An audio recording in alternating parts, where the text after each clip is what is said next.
नमस्ते दोस्तों, welcome back to channel finance चर्चा।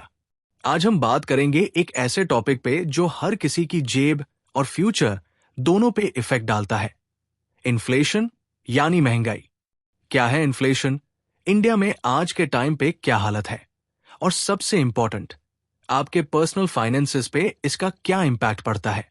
तो चलिए बिना टाइम वेस्ट किए शुरू करते हैं। यह वीडियो सिर्फ एजुकेशन पर्पस के लिए है दोस्तों। तो सबसे पहले इन्फ्लेशन होता क्या है? सिंपल भाषा में बोलूं तो इन्फ्लेशन का मतलब है चीजों के दाम बढ़ना, लेकिन ये एक प्रोसेस होती है। आपकी मनी की वैल्यू धीरे धीरे गिरती है। एग्जाम्पल के लिए, अगर आज 100 रुपीज में 5 किलो आलू मिलते हैं और एक साल बाद वही 100 रुपीज में सिर्फ 4 किलो मिले, तो समझ लीजिए इन्फ्लेशन हो गया है। इंडिया में इसको मेजर करने के लिए यूज होता है सीपीआई यानी कंज्यूमर प्राइस इंडेक्स। सीपीआई एक basket of goods and services track करता है, जैसे फूड, रेंट, ट्रांसपोर्ट, कपड़े, एजुकेशन, हेल्थ, और देखता है कि इनका प्राइस कितना बढ़ रहा है। चलिए अब बात करते हैं जून 2025 की लेटेस्ट इन्फ्लेशन रिपोर्ट के बारे में। सीपीआई इन्फ्लेशन गिरकर हो गया है सिर्फ 2.10%, जो कि पिछले 6 साल का लोएस्ट लेवल है।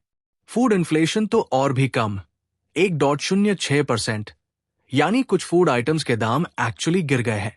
अर्बन एरियाज में इन्फ्लेशन है अराउंड 2.56% और रूरल एरियाज में और भी कम, 1.72%।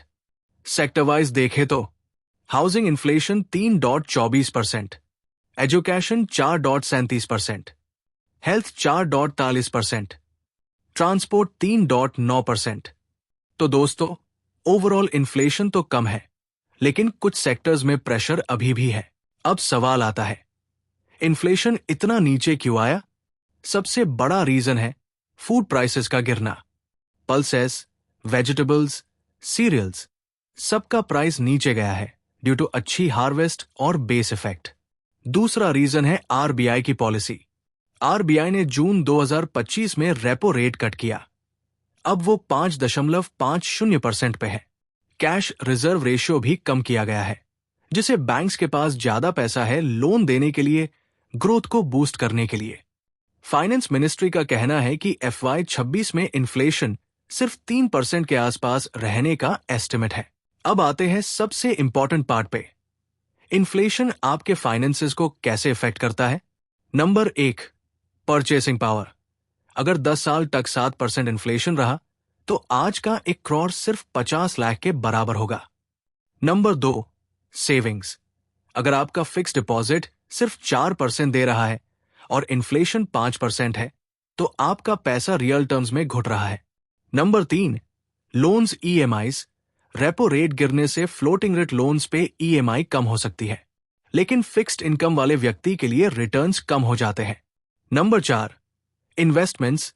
स्टॉक मार्केट में चांसेस होते हैं इन्फ्लेशन हेज करने के, लेकिन आपको सेक्टर स्पेसिफिक इन्फ्लेशन को समझना जरूरी है, जैसे हेल्थ और एजुकेशन स्टिल राइजिंग एट 4%। थोड़ा रिलेटेबल एग्जाम्पल लेते हैं।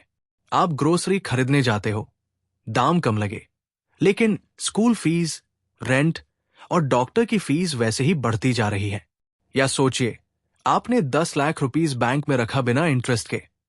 अगर इन्फ्लेशन 2% भी हो, तो हर साल आपका पैसा 20,000 रुपए की वैल्यू लूज करता है।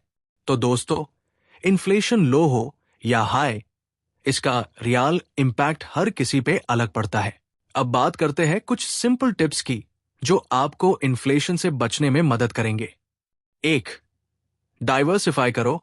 FD के साथ म्यूचुअल फंड्स, इक्विटी और गोल्ड को भी कंसिडर करो।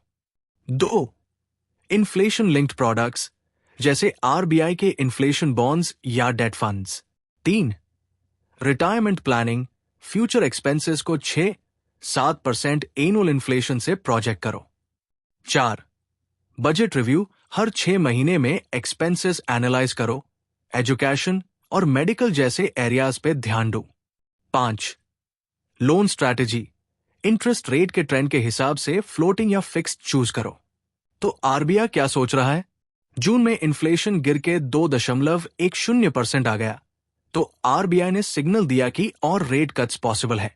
पॉलिसी न्यूट्रल हो गई है, यानी आरबीआई ना ओवरली अग्रेसिव है ना पैसिव। लेकिन डिमांड लो है, रूरल डिमांड वीक है, ऑटो सेल्स स्लो है, जिसके वजह से इन्फ्लेशन और गिर रहा है। जीडीपी ग्रोथ Q1 में 7.4% के आसपास आई है, तो इकोनॉमी स्ट्रांग है, लेकिन कंजम्पशन थोड़ा स्लो चल रहा है। तो चलिए एक क्विक रिकैप कर लेते हैं। इन्फ्लेशन जून 2025 में सिर्फ 2.10% था, 6 साल का लोएस्ट। फूड प्राइसेस गिर रहे हैं, लेकिन एजुकेशन और हेल्थ जैसे एरियाज अभी भी महंगे हैं। इन्फ्लेशन आपके सेविंग्स और इन्वेस्टमेंट रिटर्न पे डायरेक्ट इंपैक्ट डाल सकता है। स्मार्ट इन्वेस्टिंग और बजटिंग से आप इन्फ्लेशन से अपने आप को प्रोटेक्ट कर सकते हो। अगर आपको ये वीडियो हेल्पफुल लगा हो तो प्लीज लाइक करो, शेयर करो अपने फ्रेंड्स और फैमिली के साथ। कमेंट्स में जरूर बताना आप अपने पर्सनल फाइनेंसेस को इन्फ्लेशन के अगेंस्ट कैसे प्रोटेक्ट करते हो। और हाँ, सब्सक्राइब करना ना भूले, क्योंकि ऐसे ही फाइनेंशियल कंटेंट रेगुलरली आपके लिए आता रहेगा। मिलते हैं नेक्स्ट वीडियो में। अपना ध्यान रखिए और स्मार्ट बनिए।